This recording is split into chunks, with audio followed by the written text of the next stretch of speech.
मोठमोठ्या सभा झालेल्या आहेत, 300, 400 लोकांच्या आपण सभा केलेल्या आहेत। आणि जी लढाई आपल्यासाठी लढत होतो, मागची जी सभा झाली होती त्या सभेमध्ये तुम्हाला आश्वासन दिलं होतं की तुमचा वन विभागाचा प्रश्न आम्ही सोडून देऊ। त्या सभेला खूप जास्त संख्येने आपल्याला प्रतिसाद दिला होता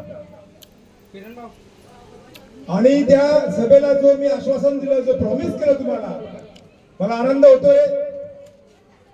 तो प्रॉमिस मी फुलफिल केलेला आहे। मागच्या महिन्यामध्ये माननीय उच्च न्यायालयाने आदेश दिलेले आहेत, 1 डिसेंबर पासून आपलं पुनर्वसन होणार आहे आणि 95 पर्यंतच्या झोपड्यासाठी जे काही क्रायटेरिया होता तो वाढवून आपल्या प्रयत्नामुळे 2011 पर्यंतच्या ज्या झोपड्या आहेत या सर्वांना अधिकृत केलं जाणार आहे आणि सर्वांना घरं मिळणार आहेत। तर तुम्ही अनेक नेते पाहिले असतील, आमदार पाहिले असतील, खासदार पाहिले असतील, तुमची वन विभागाची लढाई यशस्वी होऊ नये यांनी असे प्रयत्न केले।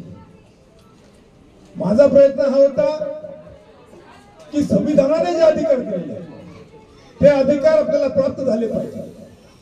संविधानाने आम्हाला सांगितलेलं आहे आम्ही या देशाचे नागरिक आहोत, आम्हाला रस्ते मिळाले पाहिजे, आम्हाला वीज मिळाली पाहिजे, आम्हाला शौचालय मिळाले पाहिजे, हे अधिकार आपल्याला मिळाले पाहिजे। म्हणून वंचित बहुजन आघाडीच्या माध्यमातून, सम्यक या संघटनेच्या माध्यमातून एक पीएल दाखल केली आणि त्या याचिकेच्या माध्यमातून आम्ही ही लढाई न्यायालयापर्यंत नेली।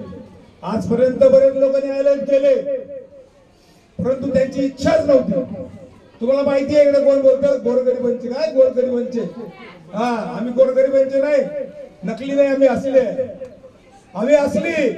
आम्ही आमदार हो किंवा नाही हो हरकत नाही, पण तुमचा आशीर्वाद असेल तर मी नक्की आम्ही आमदार होणार। तर आम्ही खरी लढाई लढलो आणि जिंकलो आणि तुमचं पुनर्वसन लवकर होणार आहे। हा माझ्या 12 वर्षाच्या कारकिर्दीमध्ये फार आनंदाची गोष्ट आहे माझ्यासाठी। मी म्हणत नाही की त्याच्या बदल्यात मला वोट करा, पण जर योग्य मी असेल, जर मी खरंच तुमच्यासाठी कार्य केलं असेल तर तुम्ही मला वोट द्या। माझी निशाणी आहे गॅस सिलेंडर। आपल्या जास्तीत जास्त लोकांनी एकमेकांना सांगा, माउथ पब्लिसिटी करा। आम्ही गरीब लोक आहोत, मी पण गरीब आहे तुमच्यासारखा, माझ्याकडे खूप पैसा नाही वाटत, मी लोकांना पैसा नाही वाटू शकत, पण लोकांना मात्र न्याय देऊ शकतो।